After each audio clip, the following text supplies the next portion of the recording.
Good morning students. आज हम सरस हिंदी व्याकरण से मुहावरे और लोकोक्तियाँ पढ़ेंगे। भाषा को स्पष्ट और प्रभावशाली बनाने के लिए मुहावरों और लोकोक्तियों का प्रयोग किया जाता है।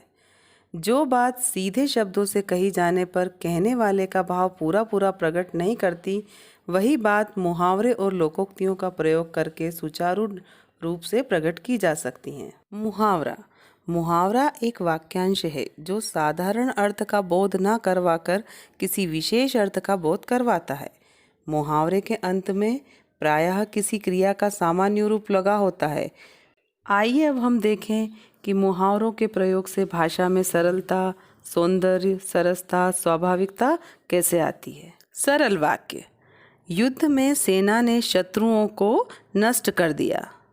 शेष वाक्य: युद्ध में सेना ने शत्रुओं की ईंट से ईंट बजा दी। अब हम कुछ मुहावरे देखते हैं जिससे आप अपनी भाषा को आकर्षक बना सकते हैं। अंधे की लकड़ी। अर्थ एकमात्र सहारा। प्रयोग: श्रवण कुमार अपने माता पिता की अंधे की लकड़ी था। आंखें दिखाना। अर्थ डराना। वाक्य में प्रयोग: पिता के आंखें दिखाते ही सारे घर में शांति छा गई। आँख लगना। अर्थ सो जाना। वाक्य में प्रयोग: चारपाई पर पड़ते ही मेरी आँख लग गई। आटे दाल का भाव मालूम होना। अर्थ वास्तविक कष्ट का पता लगना। वाक्य में प्रयोग: राम अब तो ऐश कर रहा है, जब उसकी सारी संपत्ति समाप्त हो जाएगी तब उसे आटे दाल का भाव मालूम होगा। आँखों का तारा। अर्थ बहुत प्यारा।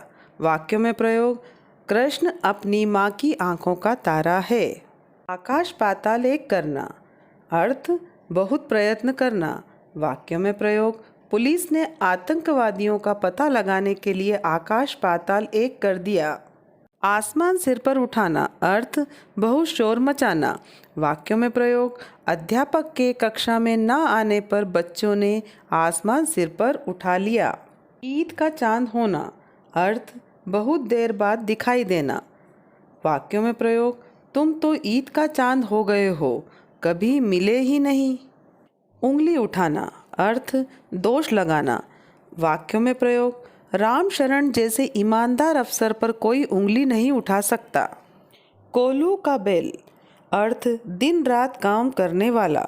वाक्यों में प्रयोग: मोहन तो कोल्हू का बैल है, कभी आराम ही नहीं करता। कान भरना। अर्थ चुगली करना। वाक्यों में प्रयोग: वह अपने साथियों द्वारा कान भरने पर अपने ही भाई से लड़ बैठा। कलई खुलना। अर्थ भेद खुलना। रिश्वत लेते पकड़े जाने पर कृष्ण की ईमानदारी की सबके सामने कलई खुल गई। घोड़े बेचकर सोना। अर्थ निश्चिंत होकर सोना। आप घोड़े बेचकर सोए हुए हो, चोर आपका सारा सामान लूट कर ले गए। घी के दिए जलाना। अर्थ खुशी मनाना। वाक्यों में प्रयोग: श्री रामचंद्र के 14 वर्ष के वनवास काटकर अयोध्या वापस आने पर लोगों ने घी के दिए जलाए। बच्चों, अब हम अगले भाग में लोकोक्तियों के बारे में पढ़ेंगे।